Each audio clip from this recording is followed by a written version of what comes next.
A boy named Parker has been blind since birth. Each time he ventures outside, he ties a piece of twine around himself, just long enough to reach the edge of the woods. A mysterious figure often appears at that edge, casting an eerie shadow. Despite his disability, Parker's mother insists he goes hunting every day. He uses a can hanging from a tree as a marker, with a trap set beneath it. When he catches something, she requires him to leave half for himself and throw the other half into the woods. One day, as Parker checks his traps, he stumbles upon a rusted chain. His mother's sudden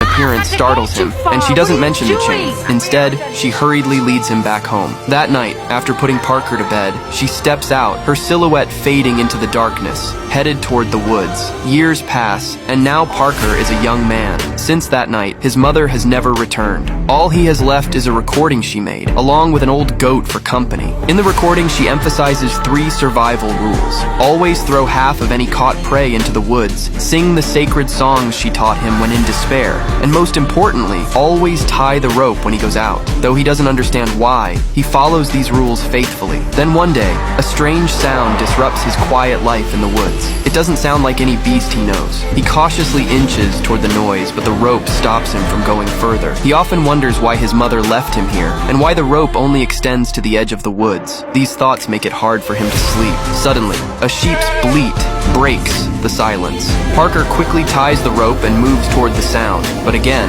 he is halted. He bends down and feels a sheep's head, bloodied and warm. Just as confusion sets in, the sheep is violently yanked away. As the temperature drops and their food supply dwindles, Parker feels the weight of his isolation. While pondering his next move, he hears a gunshot nearby. He fumbles his way toward the sound, discovering a deer lying lifeless on the ground. Just then, a man approaches from behind, startled to see a stranger. The man, thinking Parker is trying to take his kill, draws a knife, but quickly realizes Parker is just a child and blind. To make amends, he offers some venison. As darkness descends, the man needs a place to stay and follows Parker home. That night, while they both sleep, a chilling roar echoes through the woods, waking them. Parker grabs a rifle, asking the man what it could be, but the man can only shake his head. Deciding to investigate alone, he heads toward the woods despite Parker's protests. Parker feels a surge of panic. Since he can remember, his mother has forbidden him from entering those woods. The man steps into the darkness,